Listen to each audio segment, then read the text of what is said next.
Yeah, I know it looks awful. But don't you think that this is 10 times funnier than this? Yeah, any football fan would tell you that the game always looks awful in the movies. Sometimes it's just too slow and too boring, and other times it's completely ridiculous. Or not ridiculous enough? But why football movies are always like that?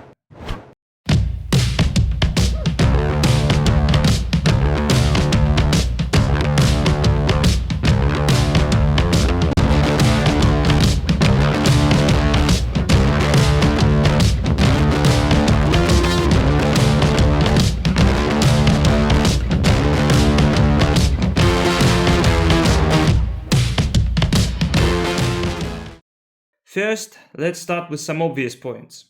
Actors are not meant to play the game on the same level as professional footballers. Well, carry on playing like that, you'll be there one day.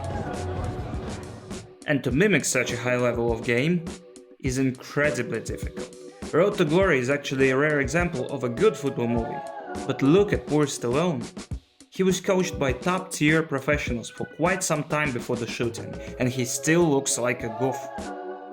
Was he supposed to save that? I don't know.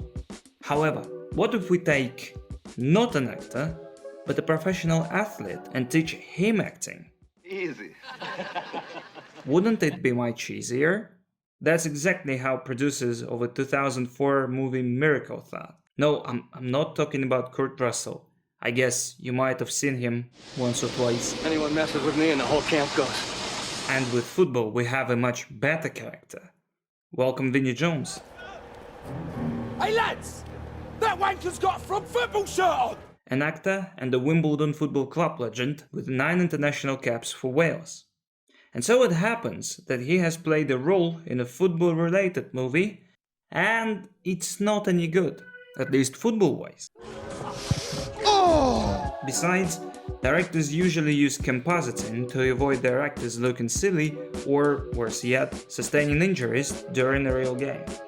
Sometimes it looks good, sometimes not that much. And there is Bamra, that's a fine header, and she's just Bamra. Overall, that excludes the problem of actors being poor at the game, but it still sucks. Another common reply would be that there is no competitiveness and no element of surprise in such a game, since movies are based on a script.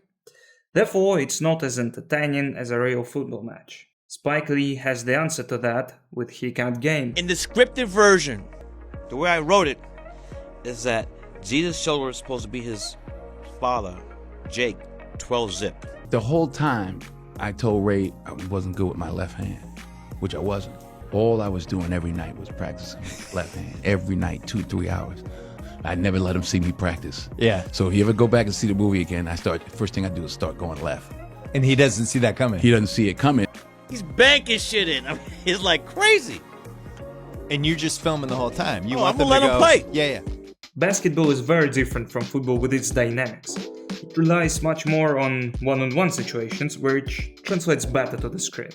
But at the same time, a more creative approach while working with actors can level the difference between two disciplines. Another problem is that insurance companies wouldn't be pleased to hear that Timothée Chalamet just played a competitive match of football against Vinnie Jones, let alone Sergio Ramos. Another important yet underestimated point that influences our perception of football movies is our point of view. Literally. 90% of the time we watch football on TV, and the broadcast has its own rules and patterns. Camera position is always on the main stand, and for the most time we look at the horizontal pitch with a wide angle, rarely mixing those with close-ups of coaches or throw-ins. However, cinema relies on closer shots much more, and it's impossible to imagine a long wide shot like ones from broadcasts. In football, the game itself produces the emotion and the feeling. Football movies try to express those by showing the characters and usually succeed, but it works much better off the pitch. While sometimes football broadcasts play out quite well in the movies territory by showing vivid emotions with close-ups. All the points I've already mentioned lead to the same problem by different paths. Football movies lack realism. They differ a lot from the broadcasts we're so accustomed to, having different pace, different angles, even different fans. But do they really need it? I guess you already know the answer. Football is the source of obstacles for the main characters, so if it is only a tool, why pursue authenticity? You can always make it look cool. However, one could easily find a counterexample, and yes, I'm using Airbot as a nonsense barometer. Shaolin soccer manages to stay on the positive spectrum because it's ridiculous in all the right ways. It emulates real challenges a football team can encounter and exaggerate them. And which is even more important, it's super creative.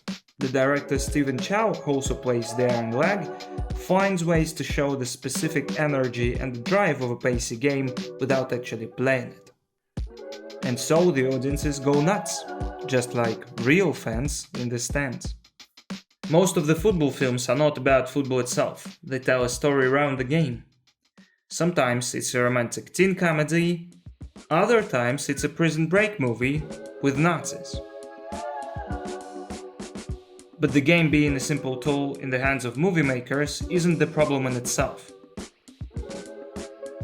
It's how they use it. Boxing is probably the best portrayed sport in cinema. It has some cliches, but they are not as annoying as the football ones. No Scorsese, no Coogler, no Eastwood never made the football movie. But the most popular game in the whole world deserves it.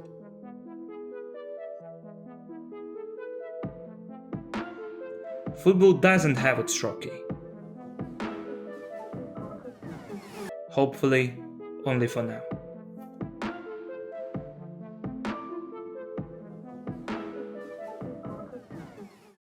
That's it for today. Thanks a lot. Like, subscribe, and visit my Patreon to find more content. See you next time.